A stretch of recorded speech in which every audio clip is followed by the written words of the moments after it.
Decía, hay algunos temas que tocar, pero ahora yo voy a tocar educación, me dice, porque resulta que en todos los congresos donde participo yo siempre hablo de educación. Y él me dice, Isaías, ahora yo voy a hablar de educación, tú toco otros temas. Me dice, habla de doctrina, habla de esto. Entonces yo le decía ayer, mira, Carlitos, y yo te hago responsable de todas las controversias que hay, porque yo siempre hablo de educación. Hubiéramos hecho lo de siempre, tú hablas de salud, yo hablo de educación y nos evitamos problemas. No, me dice que era necesario tocar otros temas. Bueno.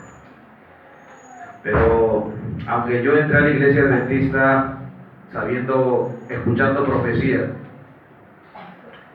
estudiando la profecía y predicando profecía, y creo que lo sigo estudiando y lo sigo predicando, solamente que ahora le doy el lugar que le corresponde a la profecía, le doy el lugar que le corresponde, no la minimizo, le doy un lugar prominente que no lo tiene, sino busco darle el lugar que necesita.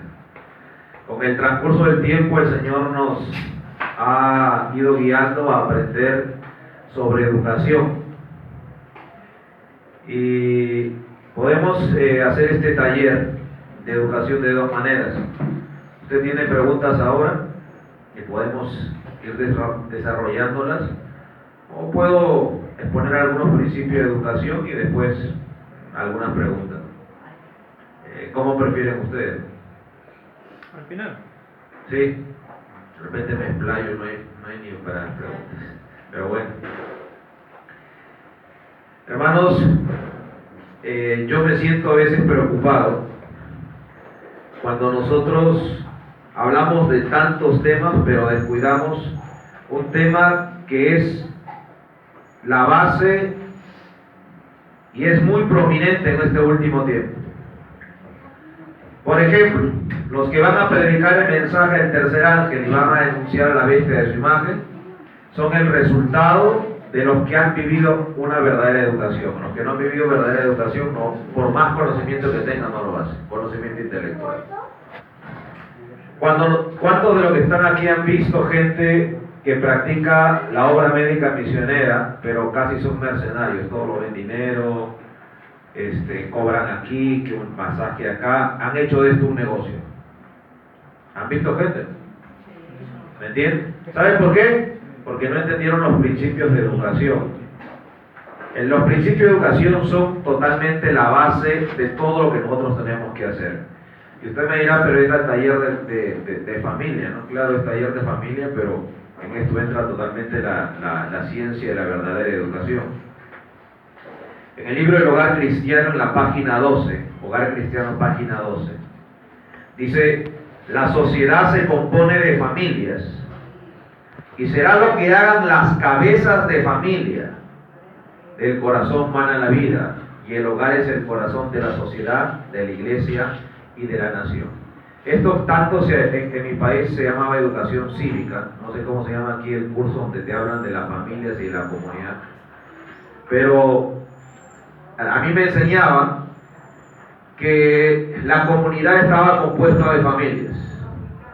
Y si la comunidad tiene buenas familias, entonces, si hay buenas familias, hay buenas comunidades. Y buenas comunidades hacen buenos países. ¿Me entiendes?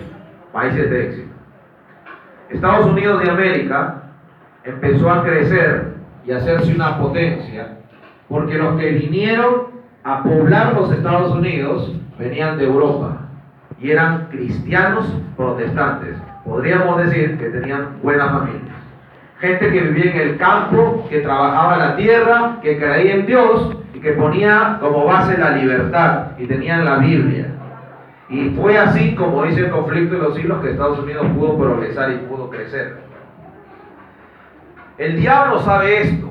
Por eso el diablo lo que está atacando, ¿qué es? Las familias. ¿De qué manera lo está haciendo ahora? ¿Cómo lo está haciendo ahora? Dividiendo los matrimonios, matrimonio Bueno, miren, piensen en esto un poquito. Lo que está presentando el diablo ahora en todos los países es matrimonio con personas del mismo género. Totalmente destruyendo la familia. Y ahora, y esto lo está metiendo a las escuelas, porque el diablo sabe algo y lo entiende, algo que nosotros no entendemos. Que el mucho conocimiento o comprensión de escritura que tenemos nosotros, cuando usted muere, su conocimiento, ¿dónde se va? Se muere con usted. Y si nosotros no hacemos escuelas donde preparar futuras generaciones, todo termina. Lo hemos visto muchas veces. Tal pastor o tal predicador ha sido una obra muy grande, pero cuando muere, se acabó su obra. Pues sus hijos no continúan o no creen lo que él creía. Y ahí termina todo. No es el propósito de Dios. Jesús no actuó de esa manera. Jesús, él sabía que iba a estar ¿cuántos años en esta tierra? Él sabía que iba a estar los 33 años. Entonces él no pretendió hacer una obra universal, sino que preparó ¿a cuántos? A un grupo y se fue al cielo. Le dijo, me mandan los resultados. ¿Tuvo éxito la obra de Cristo o no? ¿Sí? Y lo que le dice a sus discípulos es, ir y hacer discípulos. Es decir, le dice, hagan escuela. Tienen que forjar, ¿sabe? Mira, le hablo un poquito de, yo creo que en la Argentina saben de fútbol. ¿Verdad? En Perú siempre se habla de fútbol y se habla de que mientras no se apueste en los menores, no va a haber nada. De vez en cuando en Perú sale uno que juega bien por ahí, pero nunca llega a nada. Y siempre se dice, hay que apostar en los menores. Hay que apostar en los menores. Cantera de menores. Yo la verdad he visto mucho fútbol. La verdad siempre me ha gustado ver fútbol argentino. Yo he sido fanático. Yo soy un rescatado de las barras. Y por una u otra parte siempre vi que Argentina tiene cantera de menores. Lionel Messi viene de cantera de menores, se lo compró el Barcelona, todo esto. Y yo le tomo este ejemplo de fútbol para que usted pueda darse cuenta que mientras nosotros no apostamos en escuelas, en menores, esto termina. Cuando usted descansa, dicho sea de paso, cuando usted se va poniendo un poco más de edad, esa misma pasión que tenía va pasando. No, yo no sé quiénes son sus hijos, pero la verdad es que los padres pueden estar sentados aquí muy interesados y los hijos no les interesa nada. Y yo digo, ¿y cómo puede ser que el padre sí tiene ese interés de querer hacer la obra, de venir aquí, pero los hijos, ¿por qué no reflejan lo que usted sí quiere? ¿Por qué el hijo está aquí por obligación? ¿Por qué? Pues nos hemos equivocado. Porque nosotros debemos apostar siempre en educar a los que vienen, en las siguientes generaciones. El diablo sabe eso, por eso está destruyendo todas las familias. Él destruye una familia y está destruyendo todo. Yo quiero que vayamos un poquito a algunos principios educacionales. Les soy muy sincero con esto de, yo no soy especialista ni terapeuta familiar. Dicho sea de paso, estoy en contra de esta situación, porque hoy la psicología se metió dentro del primero del mundo protestante y ahora en la iglesia adventista. Y ahora, si tú eres pastor, no eres lo suficientemente capaz para dar consejería. Ahora tienes que seguir un curso de psicología o consejería familiar. Entonces, todo pastor tiene, o persona que ministra la palabra, tiene que seguir un curso de psicología. Eso estaba en la conferencia. Ahora se metió en esos templos. Que nos hablan de psicología. Ahora no es, la Biblia y el espíritu de profecía ya no es suficiente para aconsejar. Ahora necesitamos terapias externas. Pero para mí todo eso es nuevo. Todo eso es nuevo. Porque cuando yo reviso la escritura y el espíritu de profecía, ahí me dicen otras cosas muy distintas.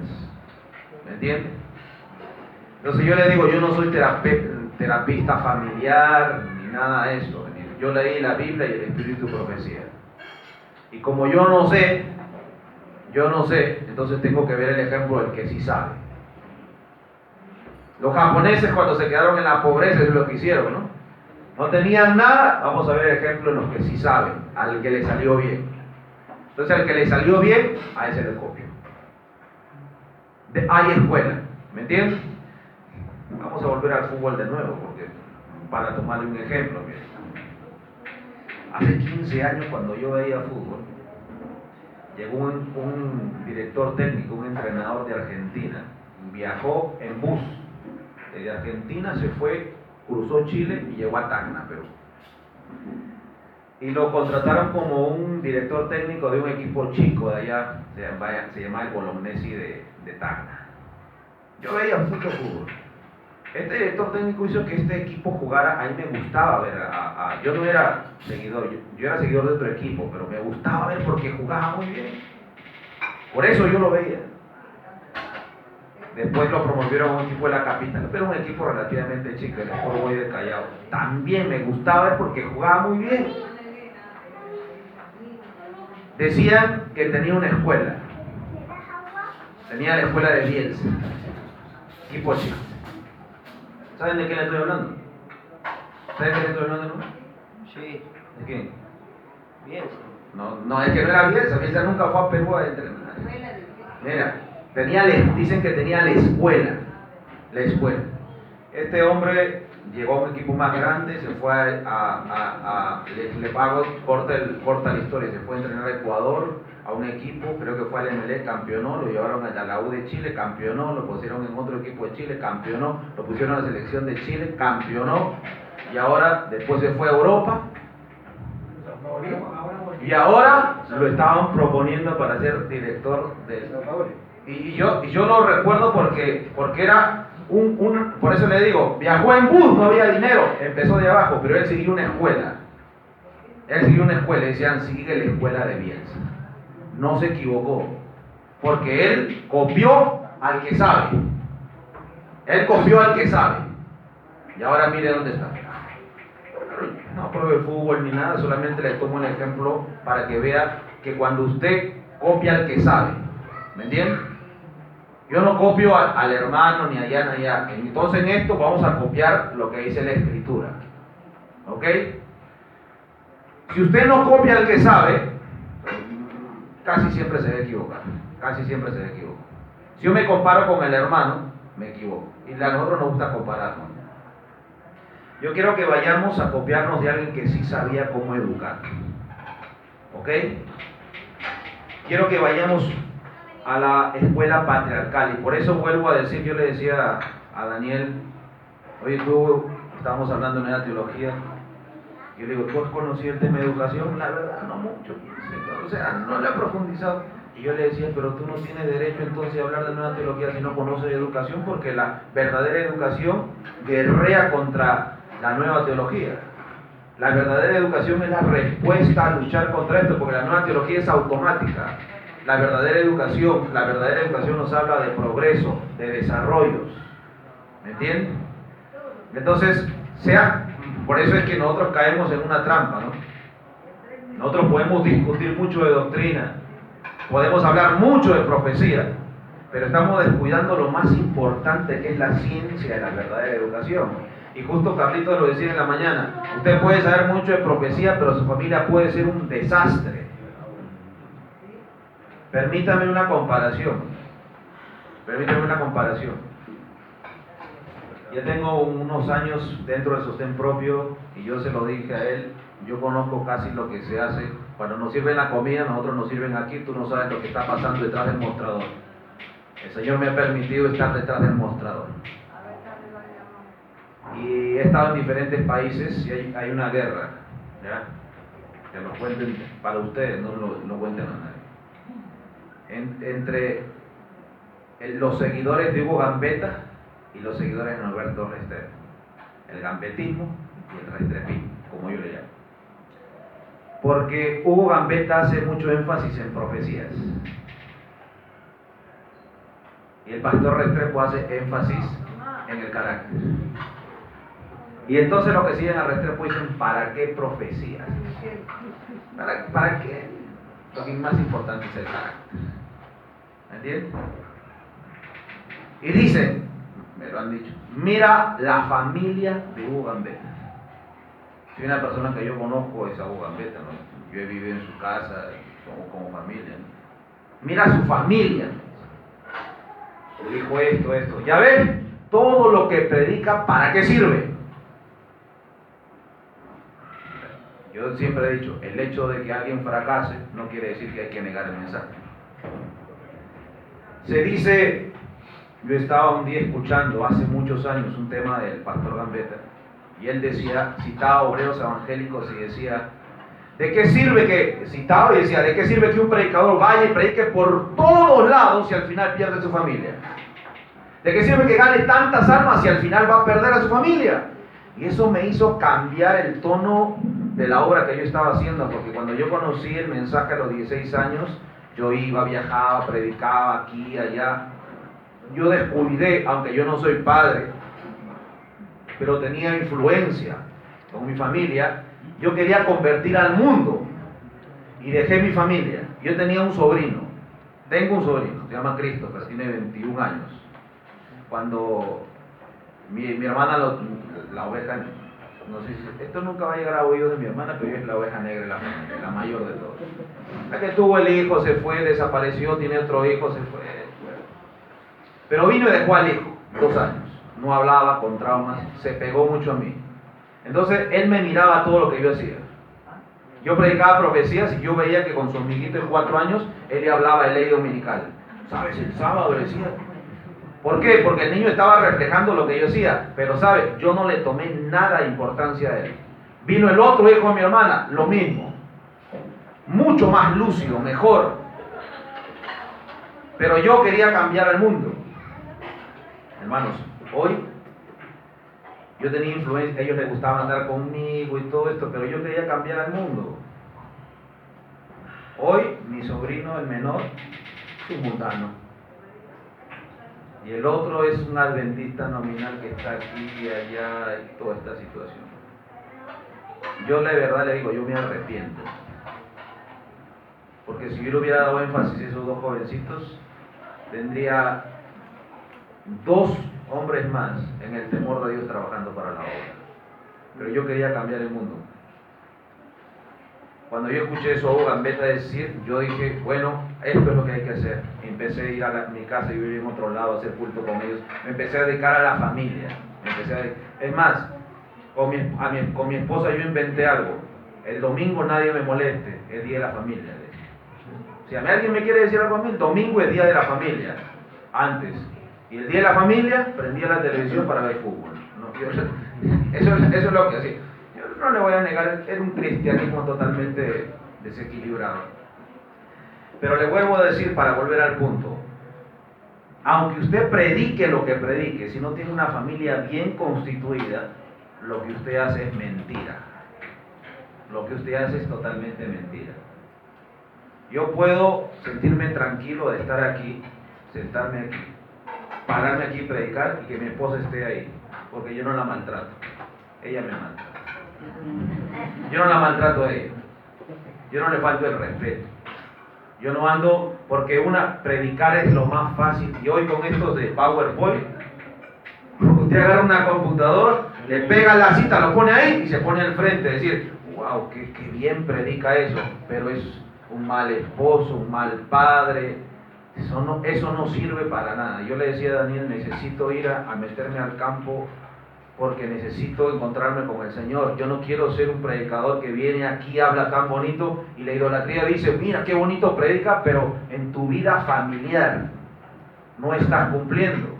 Y por eso es importante que si usted tiene una buena vida familiar, entonces esto se va a ver en la obra que uno hace. ¿Ok? Así que rápidamente vamos a la escuela patriarcal, la escuela que el Señor dio. Usted copia algunos principios. Miren, cuando el ser humano peca, y el ser humano, lo que ocurre es que Dios ya no puede aproximarse de forma directa con el ser humano. Ocurre una separación. Los principios de educación no cambian. El principio de educación no cambia. Los principios de educación era que el libro era la naturaleza. ¿Ok? Que el Señor era el maestro. Los principios de educación no cambian. Dice en el libro de la educación, página 32, aunque en condiciones distintas, la verdadera educación sigue siendo, de acuerdo con el plan del Creador, el plan de la escuela del Edén. Los grandes principios de la educación son inmutables, están afirmados enteramente y para siempre. Eso es lo que dice. Entonces los principios de educación no cambiaron. Mire, eran los principios de educación antes del pecado. El aula, el jardín del Edén, el libro de texto, era la naturaleza, alumnos, la creación, y el maestro mismo, él venía, como yo estoy hablando con usted, y les hablaba y les decía, hay que hacer esto, esto, esto y aquello. ¿Ok? Cuando el hombre peca, el maestro ya no puede hablar directamente con sus alumnos. ¿Porque los odiaba? No, porque si Dios con su santidad se presenta delante de nosotros en este momento, ¿qué pasa con nosotros? Caemos fulminados. ¿Por qué? Por nuestro pecado. No es porque Dios quiera, es una consecuencia. Es una consecuencia. Así que el Señor tiene, mire, dice, en el plan divino de educación, ¿qué es lo que hace Dios? ¿Qué es adaptar? ¿Qué es adaptar? Modificar algo o ajustarlo para que siga cumpliendo el propósito. Adaptado a la condición del hombre después de la caída, y ahí está, Cristo figura como el representante del Padre. Él es el gran maestro de la humanidad y dispuso que los hombres y mujeres fuesen representantes suyos. La familia era la escuela y los padres eran los maestros. Esto es lo que se adaptó después. Esto es lo que se adaptó después. ¿Ok? No era el propósito de Dios que después del pecado haya una escuela donde usted envía a su hijo. No era el propósito de Dios. La educación que tenía por centro la familia fue la que prevaleció en los días de los patriarcas. Ese era el tipo de educación, la familia. Ahora, usted no me va a decir entonces hacer escuelas en los diferentes puestos de avanzada está mal. No, porque si usted lee después, la sierva del Señor sí sanciona escuelas. Porque el Señor es razonable. El Señor es muy razonable. ¿Creen eso? Sí. Mire, si el Señor no fuera razonable, ustedes escuchan, ¿se acuerdan la experiencia de Jacob y cuando luchó con el ángel? ¿Y cómo se le llamó? Se le cambió el nombre, ¿verdad? Sí. ¿A qué? Israel. Y ese es un ejemplo para nosotros cómo tenemos que vencer. Y le pregunto, ¿cuántas mujeres tenía Jacob cuando fue llamado vencedor? 4. Era un polígamo. Era un polígamo. ¿Me entienden? ¿Por qué Dios lo bendijo y lo llama vencedor y es nuestro ejemplo? Porque Dios es razonable. Y en ese tiempo la poligamia estaba tan metida que Dios comprendía que ellos sean polígamos.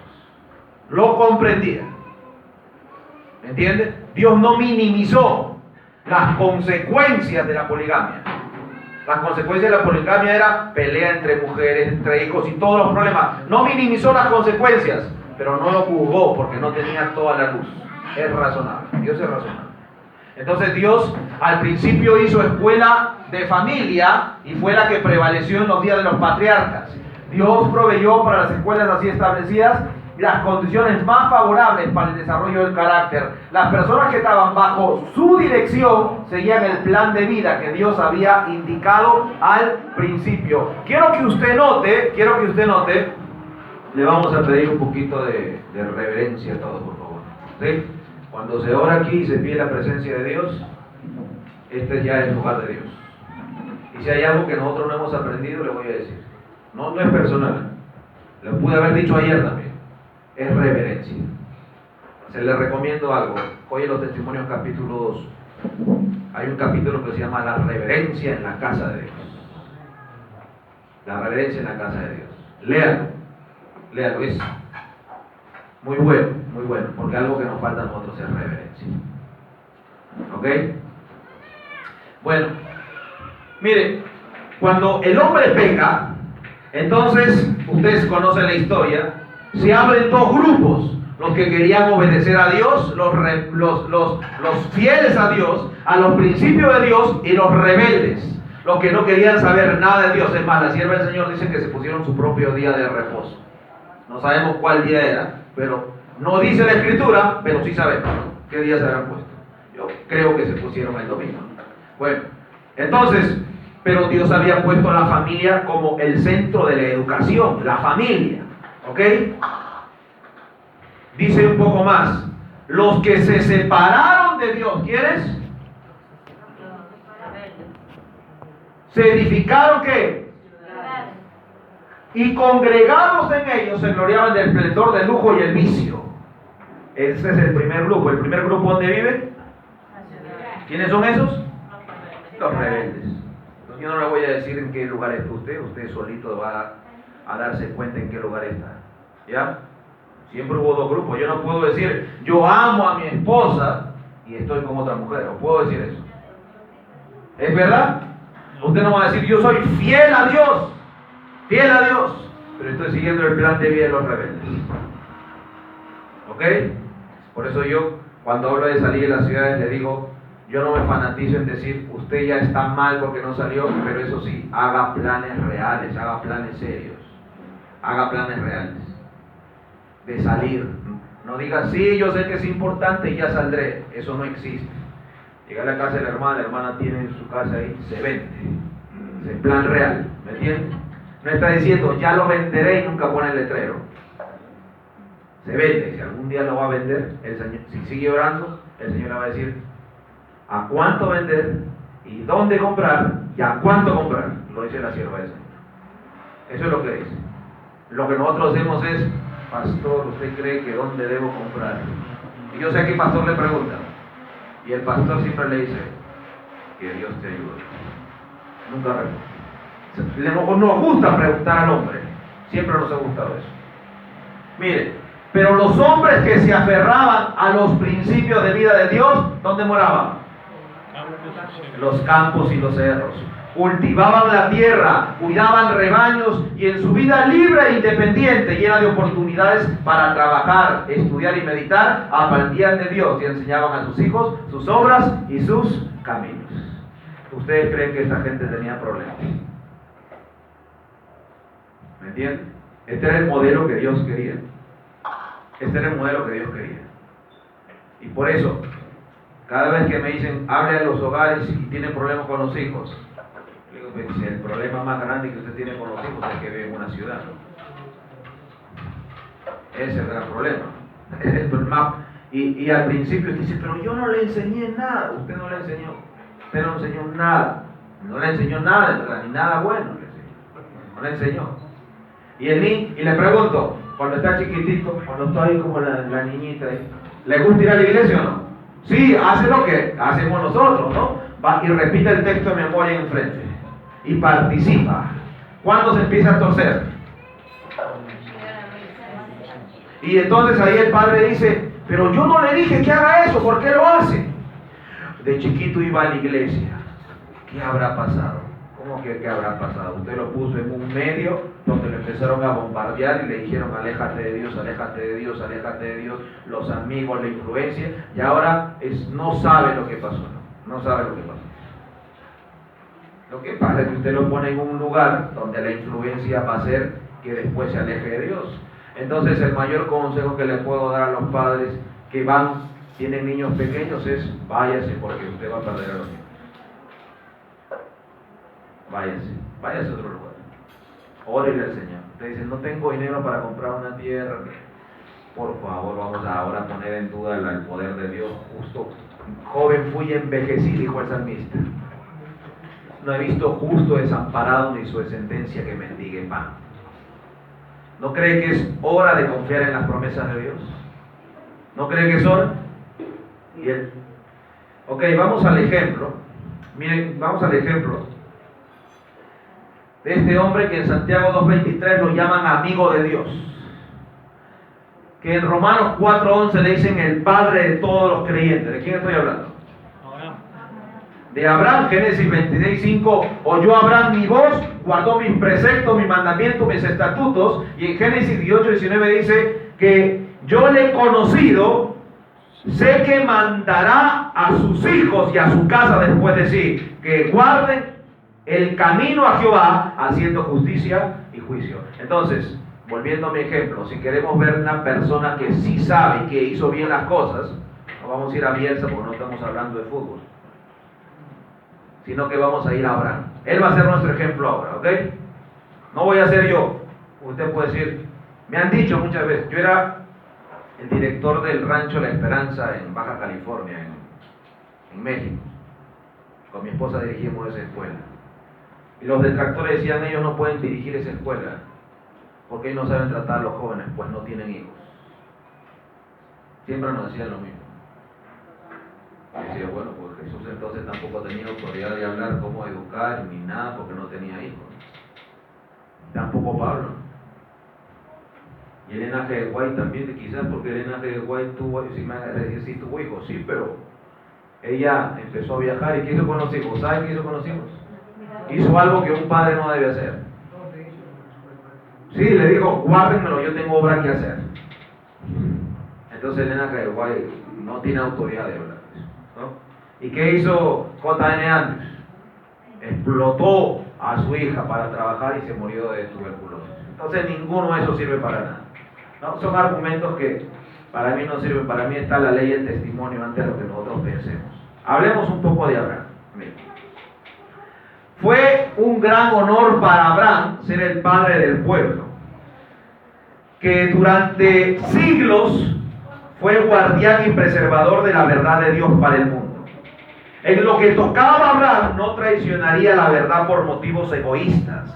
Guardaría la ley y se conduciría recta y justamente. También cultivaría la religión en su hogar, instruiría a su familia en justicia. La ley de Dios sería la norma de su hogar. Fácil, la ley de Dios. Ahora, ¿Abraham la tenía fácil o no? Educar a su familia. ¿La tenía fácil o no? ¿Sí o no? ¿Cuántos hijos tenía? ¿Cuántos hijos tenía? Dos. Y el que tiene familia de 5, entonces la tiene más difícil que Abraham. ¿La tenía fácil Abraham? Y eso que no tenía 2, porque uno ya lo envió, está encargado de uno. ¿Educar a uno es fácil? No. Mire qué dice la inspiración. La familia de Abraham comprendía ¿cuántas? Más de 1000 almas. ¿Me entiende? ¿La tenía fácil Abraham? Sí, claro, ejemplo, usted puede decir, yo tengo 5 hijos, no puedo, ahí tiene. ¿Sabe que la familia Wesley, no me recuerdo si eran 9 o 11, y le educó una madre soltera? Y nosotros podemos leer los escritos de estos 2 hombres de Dios, Carlos y Juan Wesley. Una madre soltera. Wesley, hermano, tuvo 19 hijos. 19 hermanos. Sí, murieron como 19 hermanos. Pero 19. Y le educó una madre soltera. ¿Me entiende? Entonces, ¿puede ser nuestro ejemplo Abraham o no? Claro que sí, hermano. Dice, como en una escuela recibían una instrucción, así que pesaba sobre Abraham una gran responsabilidad. Educaba a los padres de familia y sus métodos de gobierno eran puestos en práctica en las casas que ellos recibían. Mire, el campamento de Abraham era una fundación de familias. Y yo no tengo el tiempo de hablar, no es mi temática. Solamente voy a abrir un paréntesis. El gran problema de fundaciones. La sierva del Señor habla de fundación, escuela de familias. Habla de escuela de jóvenes y habla de reformatorios. ¿Qué es una escuela de familias? La sierva del Señor dice que se debieran abrir escuelas donde las familias vayan a prepararse en ¿qué? Le enseñan a hacer pan, economía, sembrar, salud, y esa familia después no se queda viviendo años en ese lugar como hoy lo vemos como práctica. ¿Me entiende? Sino que sale a hacer luz al mundo. De familias, ¿ok? Familias. Hay escuela de profetas, de jóvenes, donde van, es solamente para jóvenes, vienen jóvenes, se les da clases, se trata con jóvenes, ¿me entiendes? Se les enseña disciplina, como que ellos son un cuerpo de élite más grande, ellos van a hacer una obra más grande, ¿me entiendes? Van a ir más lejos, van a sufrir más. Y después hay una escuela, esto no es escuela, es lugar para tratar a los que tienen vicios. Un lugar en el campo, un alcohólico, un drogadicto, depresiones, viene y se trata que gente que sabe. El problema en las escuelas, ¿qué ha sido? Quiero hacer una escuela con jóvenes y acepto todo tipo de familia, y si la hermana tiene su hijo que está drogadicto, venga para acá. Entonces hemos hecho un montón de ahí, un grupo de gente donde uno tiene de todo y hemos mezclado los propósitos. Por lo tanto no funciona. Entonces mi hija, yo llevé a mi hija que quería servir a Dios, pero el hermano mandó a su hijo que está en el mundo y no quiere saber nada de Dios. Y entonces este muchacho le empezó a enamorar a mi hija. Y mi hija cayó en sus redes, porque yo pensé que en este lugar todos éramos espirituales y yo la dejé tranquila. Grave error, grave error. ¿Ok? Abraham tenía una fundación, una escuela, lo que usted quiera, era de familias. Era de familias. Y él instruía a los padres. Le dicen que era familia, dicen que era su familia, porque Abraham vivía bajo los principios de Dios. Principio de Dios es que el que reconoce a Cristo es mi hermano. No es necesario que su sangre pase por mis venas. Cuando la mamá de Jesús y sus hermanos fueron a buscarle, dijeron: Jesús, tu mamá y tus hermanos te buscan. Jesús dijo: que esperen, mi familia son los que hacen la voluntad de mi Padre. Si es mi hermano, yo me preocupo porque coma, por comprarle unos zapatos. Si es mi hijo, yo me preocupo para que no le falte. Pero si es hijo de otro, se preocupe. Oro por él.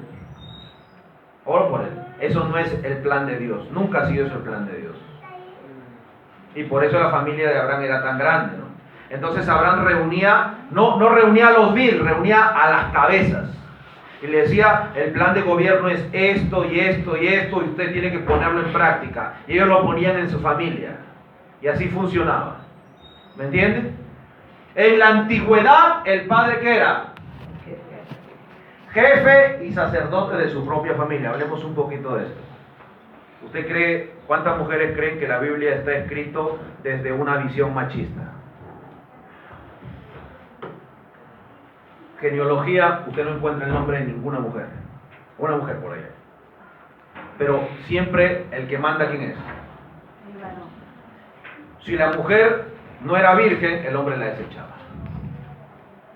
¿Creen ustedes que la Biblia está, y a las mujeres le da miedo decir esto, ¿no? Que la Biblia está escrita bajo una visión machista? ¿Por qué el hombre tiene más el hombre casi hacía lo que quería con la mujer? ¿Sí o no? ¿Hay encontrado eso en la Escritura o no? Le explico un poquito rápidamente. Adán y Eva fueron hechos al mismo nivel. Pero ¿quién es la que peca? Lo dice el apóstol Pablo, ¿no? Como la mujer peca, entonces se sujeta al hombre. ¿Por qué se sujeta al hombre? ¿Por qué Dios mandó que la mujer se sujete al hombre?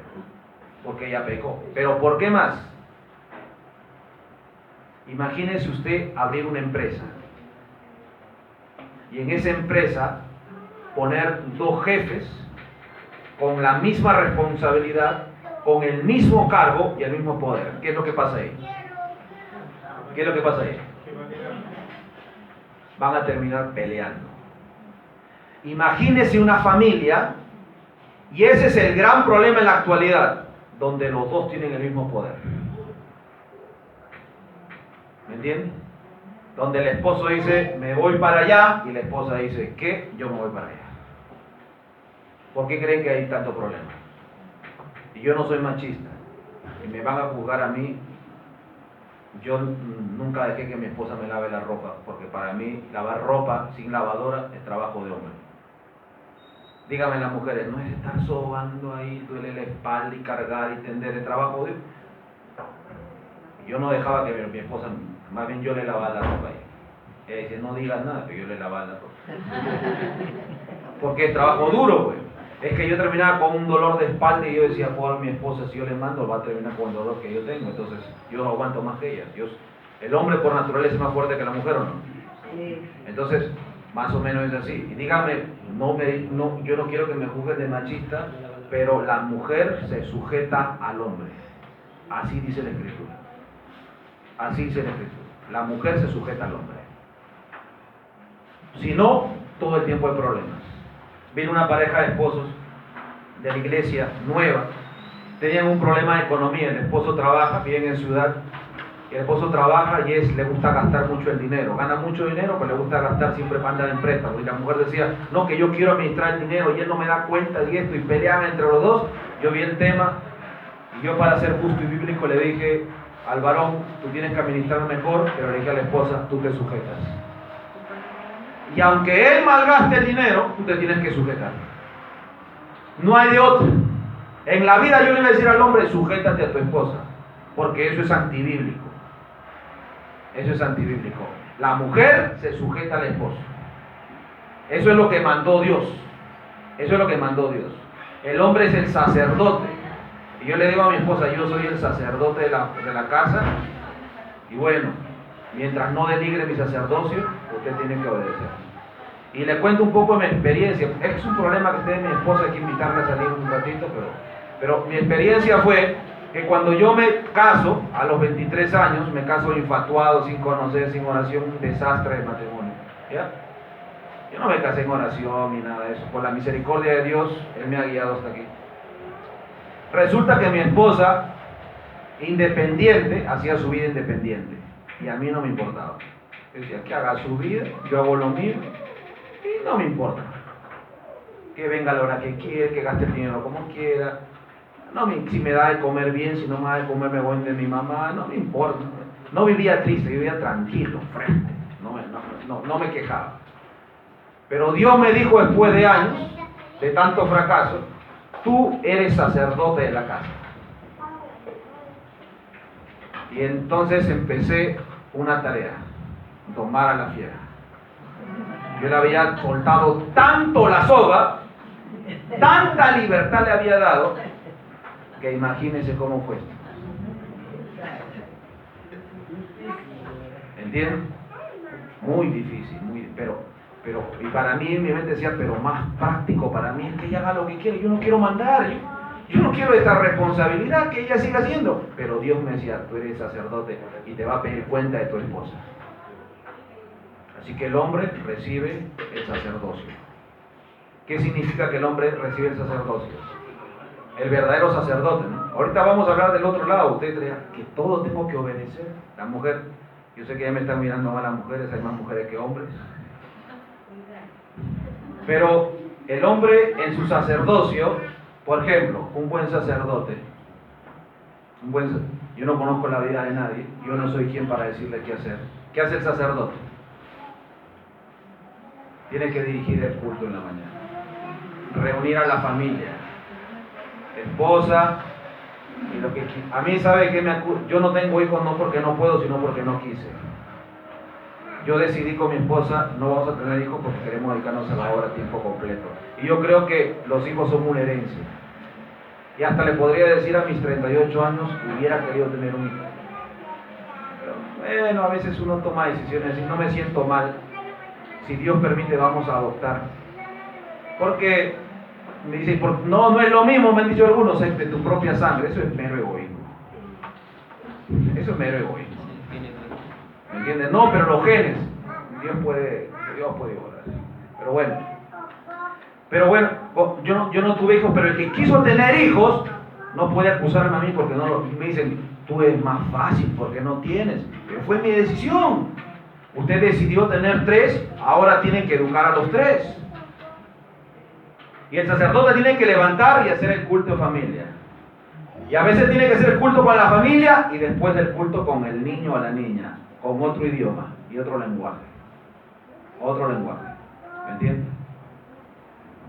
El sacerdote tiene que velar por la esposa. Y se levanta temprano, tiene que orar por ella.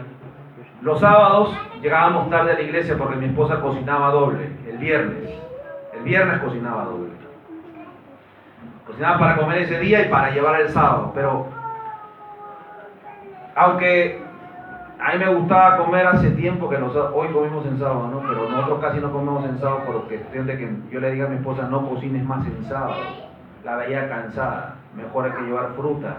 O hay que ayunar, pero ¿para qué estar tan cansado haciendo tantas cosas, tanto afán? ¿Quién se muere por un día por no comer? Y algunos sabios me dicen, hermano, en sábado no se ayuna porque el sábado es día de festivo. Sé que el sábado no ayuna. Entonces, el buen sacerdote no deja a la esposa hacer todo, que cambie a los hijos, que arregle la comida. El buen sacerdote es que el Señor le dio sacerdocio para que ame y respete a la esposa, para ayudarla, para santificarla. Hoy yo no tengo información, así que yo no hablé con mi esposa, pero en casi todo lugar venían hermanas de la iglesia. Estuve en un congreso en otro lugar y venían hermanas de iglesia y le decían a mi esposa, hermana,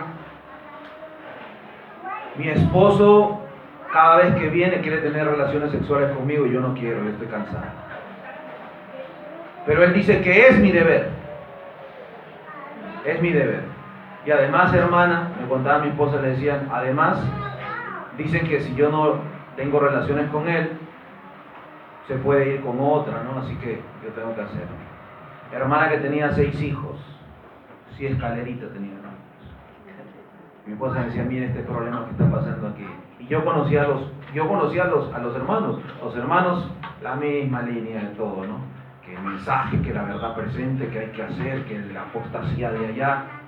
El apóstata es el que viola a su esposa, porque tener relaciones por más que sea tu esposa, sin que ella quiera,